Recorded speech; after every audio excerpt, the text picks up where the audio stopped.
I tell you, this view, I know I say it every time I start a video, but it never gets old. I just love this view, especially now, thanks to Max, yet again, that we have a brand new flag. That just makes it so much better. That old tattered flag, it was time, it was due. But we're here. This is the final push before we pour these 12-foot walls on the first level of this addition. Let's get this going. Well, as you guys seen on the last video, we made it to 10 foot all except for one block. So we are at our 10-foot mark. We've got 2 foot to go. I did confirm floor to floor. We are 141 3/4 inches. So we will have to actually go 12 foot tall on this one. And that may shorten the next wall. Instead of it being 11 foot tall, we might be able to get by with that one being 10 foot tall. But we are going to stack the next 2 courses. We are going to get the braces screwed off completely. If you all remember, we screwed it off to this point, and I didn't put any more screws in any of the rest of that because they weren't there.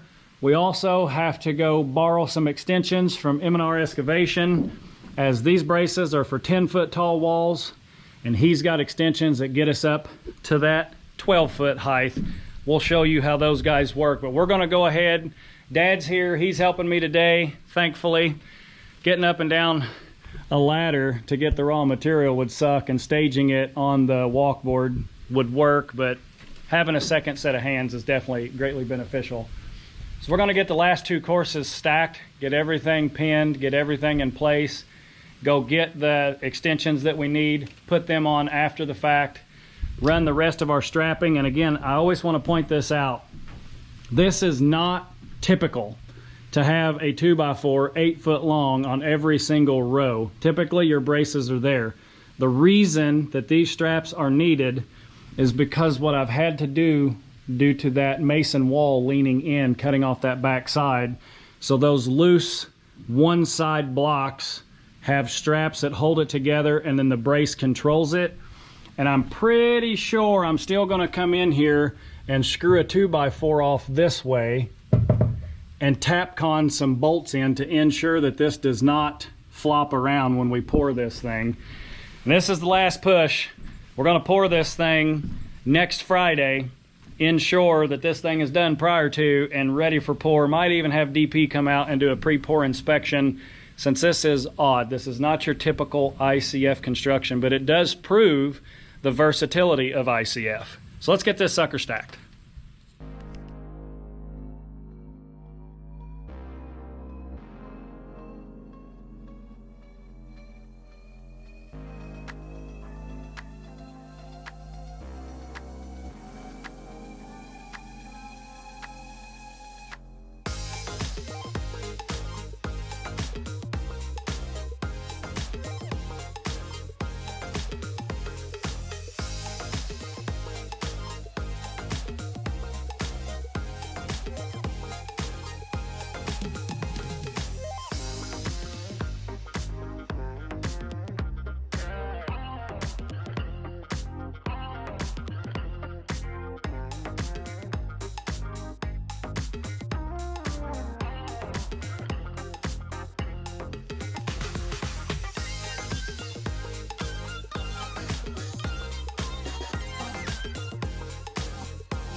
Well, there is 12 foot of ICF. You can see we are above our red line right there by a few inches. So this subfloor will actually be below the top just a little bit, unlike the stem walls.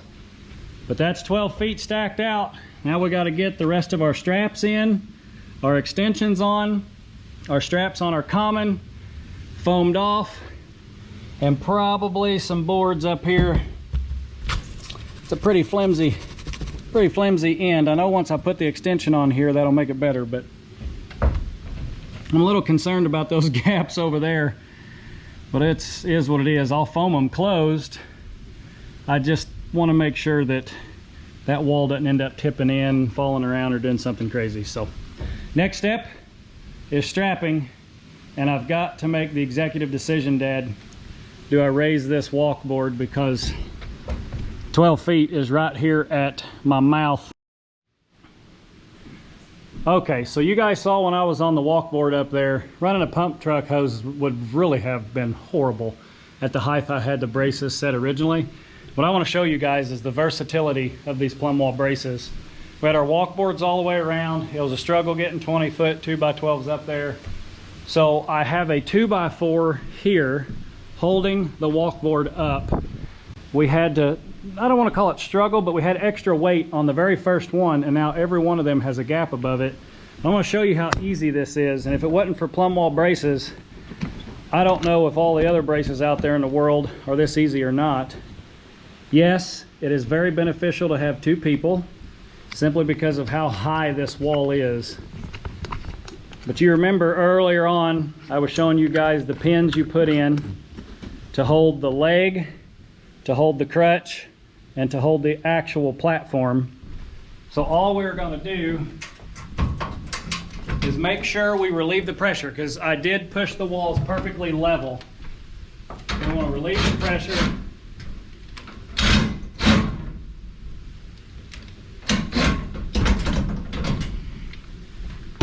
Pull a pin. Pull a pin. Pull the third pin. And run it up where you need it. Down just a little. Right there. Put your pins back in. Oops, go down a little bit, go down. Right there. Make sure, the reason why I said go down a little bit is that this platform for your walkboard, it wasn't level. And now, once you get to that point, nope, that's not gonna work. You find out where your new hole is, and you simply put your drill with your socket. While your second guy watches the hole, you're gonna see the top of the orange bar and then the actual hole. So you wanna get in the hole, not the top of the bar. Nope. The hole there? Yep. No more. Now, you guys remember also from an earlier video, I said make sure you have enough stroke. I know the wall has to go out, so we're actually not going to put it in there, Dad. I want to go the other way. Suck it to the next hole. Oh, down. Okay. Oh. Put your third pin back in for your actual support leg. And you're done. That's 2 minutes and 30 seconds, and I explained some stuff at the beginning of it. So the versatility of these plumb wall braces, I've used them before, but typically we don't have 12-foot tall walls, so where they were set originally was the right height. So I slapped them up there, wham bam, thank you ma'am. It was too short, but that's a daggone easy adjustment right there. So we're gonna adjust the rest of these, and then we will be set with the brace height.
All right, so you guys saw on time lapse me putting them orange extensions on. I miscounted when I went and borrowed these extensions, and I'm one short. So I gotta go get another one of those. This one has been ran over before. It's a little bit bent, but you know, it'll still work. I can get the screws in there. But I wanted to show you how these are installed. You talk about innovation. It's just so easy. You know, it's one of those things. When you see something that is easy and you see something you like, you got to point it out. So the extension essentially adds 2 feet. These are 10-foot braces, and this is a 2-foot extension. You loosen that bolt to where the little flapper stays inside. You slide it right down inside the brace. Push your flapper in and get your pin started. Got to line up your holes just a little bit, so they gave you a little bit of wiggle room, which is a good thing. You don't want it too tight. It'll never go together. Throw your pin in.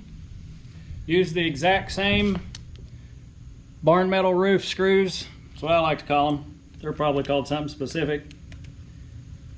Throw your screws in. Oh, need one more. And you're done. You now have a 2-foot extension so you can pour a 12-foot tall wall. It's that simple. Oh, you're not done yet.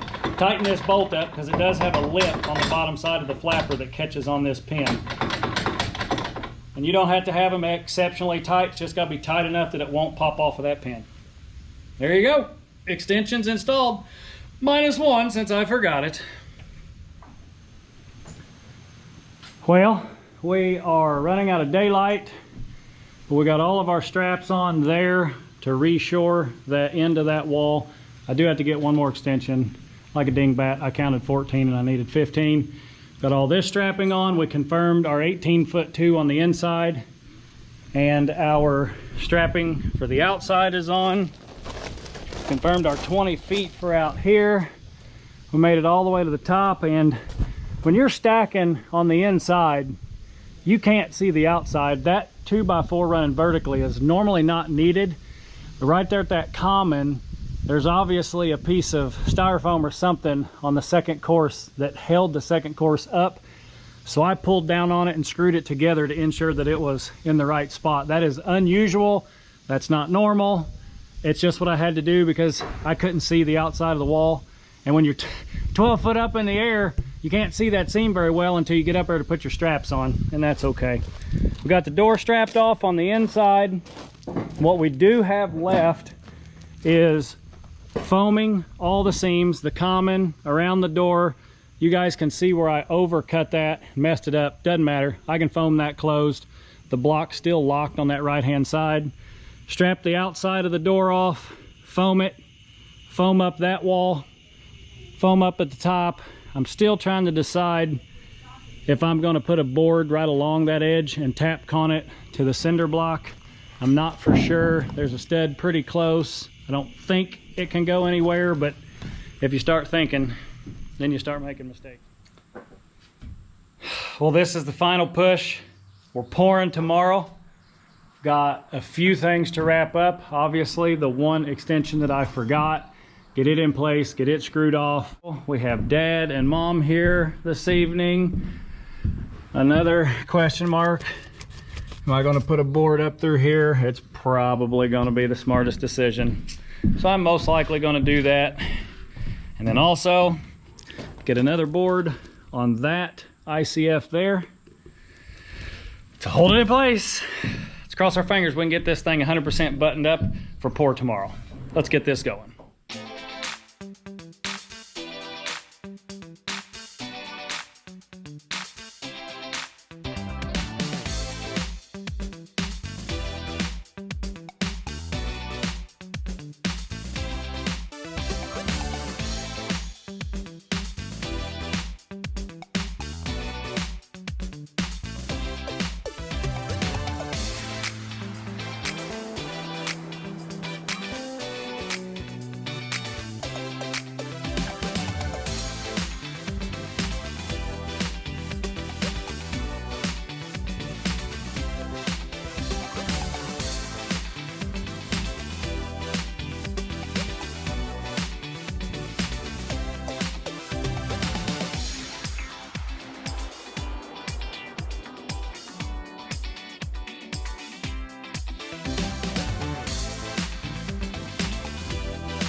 Well, as you guys saw there on time lapse, I got a little ahead of myself yesterday with the 2x6 there at the top.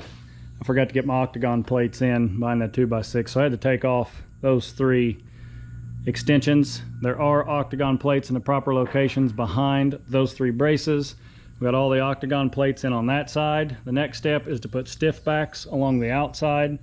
And what a stiff back is, if this was a 2x4 and that's your thickness and this is your length and this is your height, you take that 2x4 and you put it on edge like this and screw it to this wall. And what that does is it ensures your wall stays nice and straight, because these braces are only every 4 feet roughly, maybe 5. So where you have a seam in between that's not on a brace, this here can move and your wall gets all kinds of wonky. If you put that 2x4, aka stiff back, on the outside, that makes sure the outside of your wall stays nice and straight. Let's get some stiff backs on.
Well, there you have it. You can see the stiff backs up there on that top edge, all the way around, sucked in tight to the wall.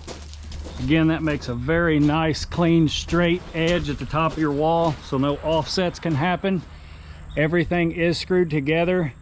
The first board is honestly the hardest, because you got to have 2 people, but once you get that one screwed off, you can start layering them. You can see where that board set on top of that board, and so on and so on. So next step is to get the door over here strapped off on the outside. We got to be a little bit careful with this one, since I know my wall is 11 inch and my 2x12 is 11 1/4, so I can't suck the foam out here. That will flare my wall out. What I will have to do later on is take and plane that face down to the ICF, which is that's a 10-minute run a planer around it, call it done kind of thing. So let's get this strapped off.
For those of you guys who are going to use plumb wall braces, I highly recommend at least a 12-inch extension, socket, and adapter.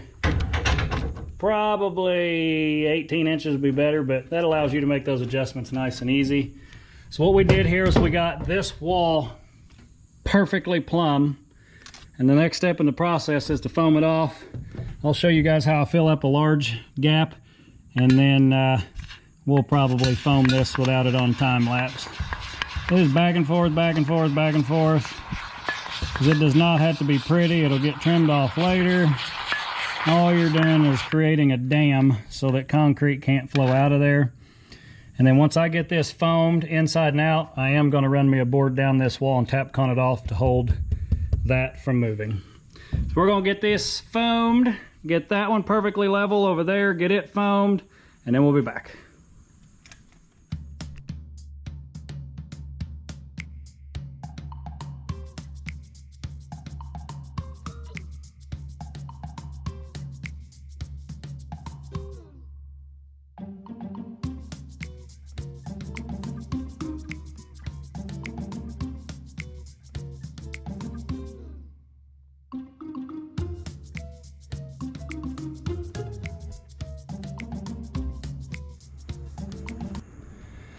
Okay, you guys see I got a 2x4 on the cinder block wall there.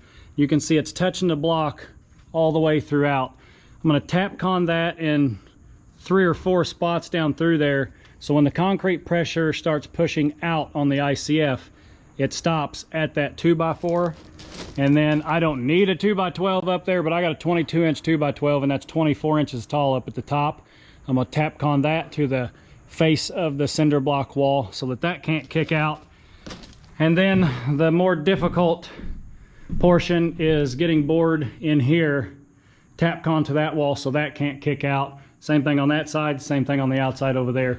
I did put a piece of plywood on that outside wall. There was a gap that got pretty big, and I just used 3/4 inch scrap piece of plywood. Nothing special, nothing specific. It really doesn't matter. But I know I'm going to put a 2x4 along this wall like you just saw over there on the cinder block wall. And now you can see that 3/4 inch piece of plywood. That was about a 4-inch gap. I didn't see it. That just fit nicely when I was stacking out. So I wanted to make sure that was much smaller of an area that the concrete has pressure on. So fix that big hole with that sheet of plywood. We're going to get this 2x4 Tapconed off and hopefully get 4 more 2x4s Tapconed off, and we just have 1 or 2 more things to do before we pour. So let's get this Tapconed on.